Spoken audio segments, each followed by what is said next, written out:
Meus irmãos, Obrigado, Tiago. com certeza o que está presente em nossos corações nesse primeiro dia do ano, né, é esse sentimento de uma certa esperança, nesse ano que se inicia, dos projetos que nós vamos nos obrigando a querer fazer. Mas para nós cristãos, sobretudo deve surgir em nossos corações, ou pelo menos recordar a nossa memória, que todo ano que se inicia é um ano de graça, o ano da graça de nosso Senhor Jesus Cristo. Mais um ano entre a sua primeira vinda e a sua última vinda, a sua vinda derradeira, definitiva. Mais uma chance, mais uma oportunidade que a paciência de Deus, a sua misericórdia e benevolência nos dão, para nós o amarmos com mais generosidade, para nós convertermos a Ele o nosso coração com mais piedade. Enfim, meus irmãos, é a paciência de Deus que quer nos conduzir pelos prados desse mundo até chegarmos ao céu. Não é à toa que nesse primeiro dia do ano, a igreja coloca como a primeira leitura a ser proclamada, essa do livro dos Números, a bênção de Deus derramada sobre o seu povo. Vejam que a bênção se repete várias vezes, eu vou retomar para nós escutarmos. O Senhor falou a Moisés dizendo: fala a Arão e seus filhos, ao abençoar os filhos de Israel, diz-lhes: o Senhor te abençoe e te guarde. O Senhor faça brilhar sobre ti a sua face e se compadeça de ti. O Senhor volte para ti o seu rosto e te dê a paz. Então, é isso o que nós devemos desejar para o nosso ano. Essa bênção, essa presença do Senhor, essa paz, esse olhar do Senhor voltado para nós. É isso de fato que nós precisamos, meus irmãos. Porque muitas vezes nesse período de final de ano, nessas festas natalinas, muitos chegam para nós e até nós mesmos com desejos abstratos, né? Há muita paz, muita luz, muita prosperidade. Eu fico me perguntando às vezes, o que arrumação é isso mesmo, né? Quando a gente deseja isso, o que a gente está desejando no final das contas? O que é muita luz? Se nós não sabemos que luz é que nós precisamos, se nós não sabemos quem é a nossa paz, se nós não sabemos qual é de fato a prosperidade que nós precisamos, são desejos vazios, inócuos, sem força. Vocês entendem o que eu quero dizer? Sim, Deus quer nos abençoar, como nós escutamos aqui. Ele quer nos guardar, Ele quer nos conceder a paz, Ele quer nos acompanhar com o seu olhar. Deus quer tudo isso. Mas nós precisamos saber para onde nossos pés estão nos levando. Para onde de fato a luz de Deus está nos encaminhando, né? Então, a luz, a paz, a bênção, meus irmãos, tem um nome. A paz não é um sentimento, não é somente um bom desejo. A paz tem um nome, como eu disse e repito, a paz é alguém. Então, quando nós católicos desejamos que seja um ano de paz, é o mesmo que dizer que seja um ano cheio da presença de Deus, porque Cristo é a nossa paz. Que esse ano seja um ano muito feliz, sim, seja um ano marcado pela bênção, pela graça de Deus, que entra e que permanece nas nossas vidas. Esse Senhor que aparece 1, 2, 3 vezes na primeira leitura, esse Senhor que o povo do Antigo Testamento não conhecia o nome,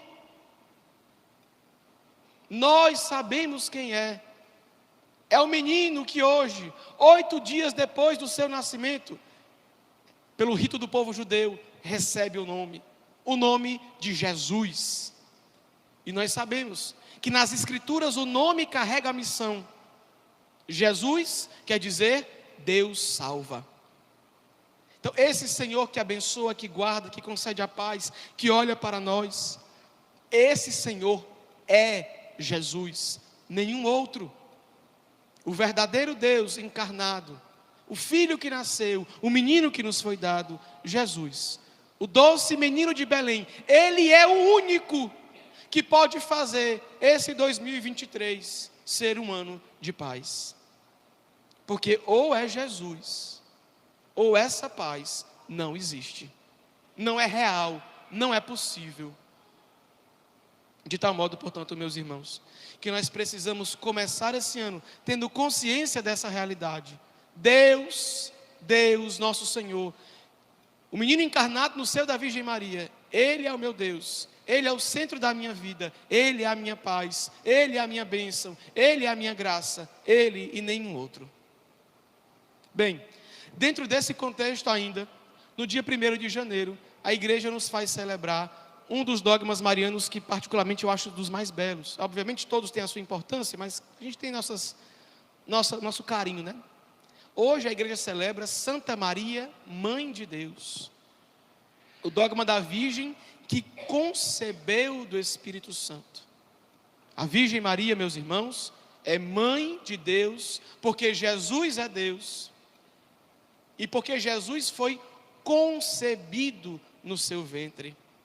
Muitos por aí afora dizem que a Virgem Maria funcionou como um depósito. Deus colocou Jesus lá para ela gerar o menino. Não. A Virgem Maria não foi um depósito que rebolaram o Jesus lá dentro, que Deus rebolou Jesus. Não. Ela foi concebida. Concebida pelo poder do Espírito Santo. Ela é mãe de Jesus. A biologia diria, os genes da Virgem Maria estão em Jesus. É por isso que nós somos convidados a chamá-la assim, Maria, Mãe de Deus. São Paulo, na carta aos Gálatas que escutamos, quando se completou o tempo previsto, Deus enviou o seu Filho, nascido de uma mulher. Ele nasce de Maria, gerado por ela. Deus quis precisar de uma criatura para se fazer homem. E no seio da Virgem Maria, nascido dela, nós contemplamos o Senhor de todas as coisas. A palavra de Deus pela qual tudo foi criado, inclusive eu e você. Eu, preparando essa homilia, encontrei um texto, um hino, que os católicos no Oriente cantam, nossos irmãos católicos da Igreja Oriental cantam. E eu anotei aqui, obviamente não para cantar, porque ninguém mereceria me escutar cantar, não é? Mas eu queria ler para vocês a letra desse hino, que fala do lugar da Virgem Maria no Natal de Jesus. Vejam que coisa bonita. Ó Cristo, que podemos oferecer-vos como dom por vos terdes manifestado sobre a terra na nossa humanidade? Com efeito, cada uma das vossas criaturas exprime a sua ação de graças, e a vós traz os anjos, o seu cântico, o céu, uma estrela, os magos, os seus dons, os pastores, a admiração, a terra, uma gruta, o deserto, uma manjedoura, e nós, uma Virgem Mãe. Que coisa bonita, meus irmãos. Toda obra criada, toda criatura de Deus, dar a Ele o seu louvor, a sua ação de graças pelo seu nascimento. Os anjos, como nos ensina a Sagrada Escrituras, cantam, glória a Deus nas alturas e paz na terra aos homens por Ele amados. O céu faz nascer uma estrela única, para apontar o nascimento daquele menino, um sinal do seu nascimento, é o louvor do céu ao menino. Os magos vão até Jesus para adorá-lo, levando ouro, incenso e mirra. A gruta, enfim, tudo dá louvor a Deus. E nós, a raça humana, os homens como um todo, damos a Jesus, a Virgem Mãe. O que nós podemos dar de melhor para Jesus, a sua criatura mais bela, aquela que é bendita entre todas as mulheres da terra, a Virgem Maria, é o que nós temos de melhor para dar como presente a Jesus, como ação de graças, como louvor a Deus nosso Senhor. E por isso, ainda dentro desse contexto de Natal, nós celebramos a Virgem Mãe de Deus. Porque ela, meus irmãos, é a criatura toda bela, toda santa, toda pura, criada por Deus, desejada por Deus, privilegiada por Deus, para gerar o seu Filho feito homem. E nesse primeiro dia do ano, meus irmãos, em que nós celebramos Santa Maria, Mãe de Deus, olhando para a Virgem Maria, eu gostaria de propor para a nossa comunidade 3 atitudes que a Nossa Senhora teve e que nós também podemos imitá-la para nos tornar cada vez mais amigos de Deus, nosso Senhor. A primeira atitude da Virgem Maria: a Virgem Maria escutou a palavra de Deus e acreditou na palavra de Deus. A Virgem Maria, portanto, meus irmãos, ela foi aberta àquilo que Deus queria para ela. Ela teve fé. Se nós queremos realmente, meus irmãos, fazer desse ano novo um ano diferente, um ano cheio de paz, de bênção, de graça, de luz, nós precisamos acreditar, ter fé naquilo que Deus deseja para nós. A fé, meus irmãos, como a paz, não é um sentimento. A fé é uma atitude, é uma escolha, escolher por Deus, escolher pela sua vontade. A fé, meus irmãos, é uma decisão. É uma decisão que nós tomamos de seguir aquele que é o nosso Senhor, mesmo na escuridão. A fé não serve, meus irmãos, não existe para nos servir, para estar à nossa disposição, para realizar aquilo que nós queremos, para conseguir um milagre. A fé, meus irmãos, nos serve para ditar nas nossas vidas o caminho que nós devemos escolher. E esse caminho é um caminho de seguimento, que é a segunda atitude da Virgem Maria. A Virgem Maria acreditou. O anjo anunciou para ela aquela coisa maravilhosa que ela não entendia muito bem, e que eu pregava para a nossa comunidade antes de ir embora, de férias. E ela acreditou, ela não duvidou, ela não sabia como aconteceria, mas ela foi. E essa é a segunda atitude. A Virgem Maria é uma mulher que está disponível para a missão, disponível para Deus, disponível para fazer aquilo que Deus quer. A Virgem Maria não é egoísta, egocêntrica, ela não está presa nela mesma, ela não está centrada nos seus próprios interesses, mas ela olha para fora, primeiro para Deus, e a partir de Deus, ela olha para os seus irmãos. A fé e a disponibilidade para colocar em prática essa fé, viver a fé. E eu digo a vocês, meus irmãos, não nos enganemos, às vezes tudo parece escuro, às vezes as lágrimas rolam nas nossas faces, às vezes a nossa inteligência não consegue discernir para onde ir, o que fazer, e a fé nos faz ir mesmo sem saber para onde, fazer mesmo sem saber como, mas ir, não parar, não retroceder, não desistir, não esmorecer.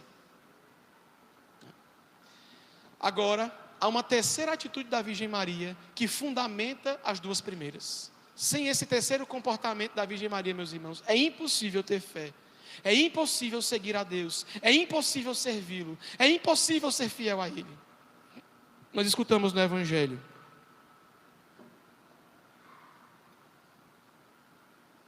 quanto a Maria, guardava todos esses fatos e meditava sobre ele em seu coração. Eis, meus irmãos, o grande segredo da Virgem Maria. Ela rezava, ela guardava tudo o que acontecia, todos os fatos, e meditava em seu coração.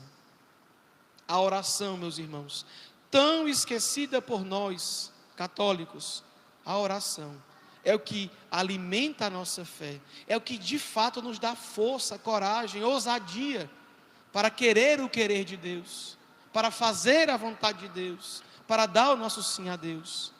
A oração, meus irmãos, se nós queremos que esse 2023 seja diferente, nós não precisamos apenas trabalhar mais, ter mais disposição, fazer dieta, começar um curso novo, nos matricular na academia. Porque se você vai vendo, eu estava lendo jornal, é só isso que o pessoal faz. Quais são os seus projetos, as suas metas para esse 2023? Eu me matriculei na academia porque eu tenho que cuidar da saúde. Não, tá certo, é verdade, tem que cuidar da saúde. Qual é o seu projeto? Eu vou começar a fazer uma reeducação alimentar, que é o novo nome de dieta que eu descobri esses dias. É reeducação alimentar. O pessoal tem que inventar coisa para vender, né? Estou começando um projeto de reeducação alimentar. Qual o seu projeto? Ah, eu estou começando a faculdade, eu estou fazendo um curso profissionalizante, eu pretendo ascender na minha carreira. Só planos humanos, só coisa que dura pouco. Ninguém disse lá para o jornalista que ele escreveu lá: eu pretendo amar mais a Deus, eu pretendo largar o pecado, eu pretendo me converter com mais generosidade, eu pretendo ser mais caridoso, eu pretendo largar a fofoca, a preguiça, a ganância, a avareza, a embriaguez. Ninguém. Eu acho legal quando eu vejo essas coisas, porque o Brasil é o país mais cristão do mundo. O cristianismo sem futuro nosso, que só serve para encher a igreja. Só serve para isso. Não, meus irmãos. Aprendamos com a Virgem Maria a observar os fatos, a estarmos atentos à vida, às circunstâncias, ao que acontece, e guardar no nosso coração e apresentar a Deus. Aprendamos a rezar, meus irmãos. Gastemos tempo de oração. Ontem nós tivemos a missa, e depois no final da missa não deu meia hora de adoração. Aí eu passei nas casas ontem para jantar. O que eram os comentários? Eita, pai, tu não tem arrependido nós não, né? Deixando nós, foi muito tempo de joelho, eu não estava mais aguentando. Ainda bem que tinha gente para me defender, que eu não tive que dar a resposta que eu quis. Mas quem estava do meu lado respondeu assim: mas também tu não está acostumado? Que não pode passar 5 minutos de joelho, que já está se tremendo todinho. Porque nós não somos acostumados a rezar. Aí o padre faz uma missa um pouquinho mais longa, pronto, acabou o mundo. O senhor castigou a gente, padre, Barra Maria, passamos quase 20 minutos de joelho. Esse é o tamanho do amor que você tem a Deus. Porque quando nós gastamos pouco tempo com uma pessoa, ou com uma coisa, é porque nós de fato não damos importância àquela coisa ou àquela pessoa. Quantas horas por dia você passa dormindo? Assistindo vídeo no TikTok, no YouTube, rolando o dedo do Instagram e do Facebook. Quantas horas por dia você passa trabalhando, se alimentando, conversando, fazendo esporte? Quantos minutos por dia você passa rezando? Não, padre, mas eu fico no Instagram assistindo os vídeos do Frei Gilson. Não, isso não é rezar não. É muito bom, mas não é rezar não. Eu também assisto os vídeos do Frei Gilson, eu acho ele muito bom. Mas isso não é rezar não. Você é incapaz de guardar 5, 10 minutos por dia. Minutos, eu estou falando minutos. Para Deus. Tem rezado, meu filho? Ah, pá, toda noite eu rezo um Pai Nosso antes de dormir. Pronto, é Santa Terezinha.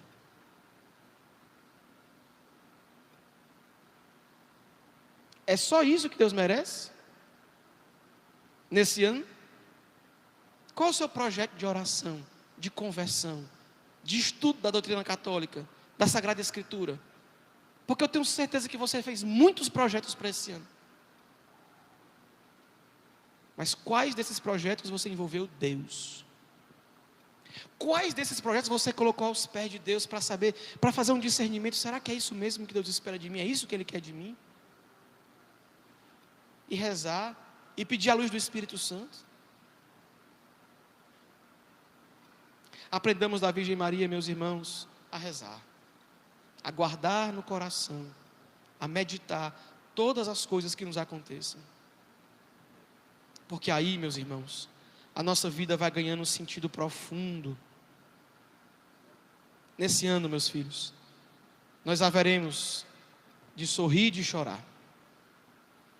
Nós haveremos de ter vitórias e derrotas, abraços e despedidas, alegrias e tristezas. Muitas coisas acontecerão, de bem ou de mal para nós, ao longo desse ano. A pergunta é: Deus fará parte dessas coisas todas? Nós iremos chorar aos pés de Deus e sorrir aos seus pés? Nós iremos dar para Deus o que temos de melhor ou o nosso resto?